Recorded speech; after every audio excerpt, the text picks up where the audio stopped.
হরে কৃষ্ণ বন্ধুরা, আশা করি সবাই ভালো আছেন ও সুস্থ আছেন।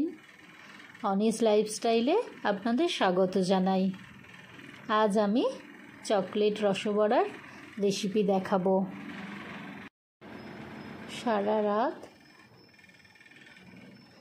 রাত ভিজিয়ে রাখা বিউলির ডালটা মিক্সিতে বেটে নেব।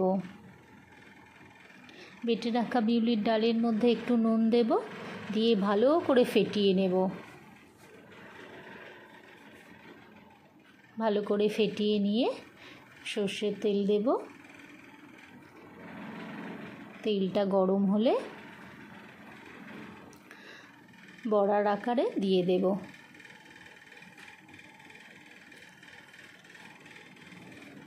ভালো করে ভেজে নেব।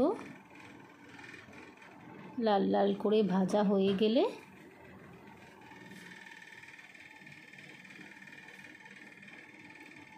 প্লেটে তুলে নেব।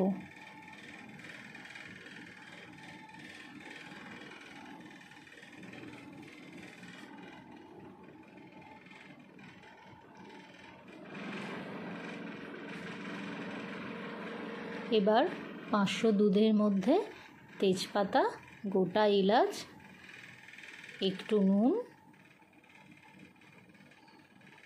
নুন, পরিমাণ মতো চিনি দিয়ে ভালো করে ঘন করে দুধটা ফুটিয়ে নেব।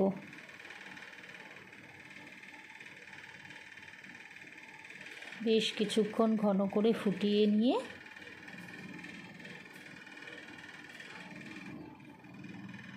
রেখে দেব।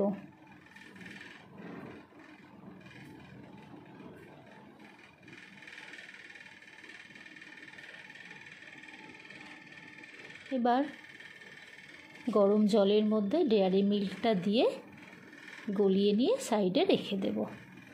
এবার ভেজে রাখা বড়াগুলো দুধের মধ্যে দিয়ে দেব। এবার ফ্রিজে কিছুক্ষণের জন্য রেখে দেব। তারপর বার করে ওপর থেকে গলানো চকলেটটা দিয়ে দেব। দিয়ে গরমের দিনে ঠান্ডা ঠান্ডা পরিবেশন করব। ভিডিওটা তাহলে এখানেই শেষ করলাম। ভালো লাগলে সাবস্ক্রাইব করে দেবেন। ভালো থাকবেন।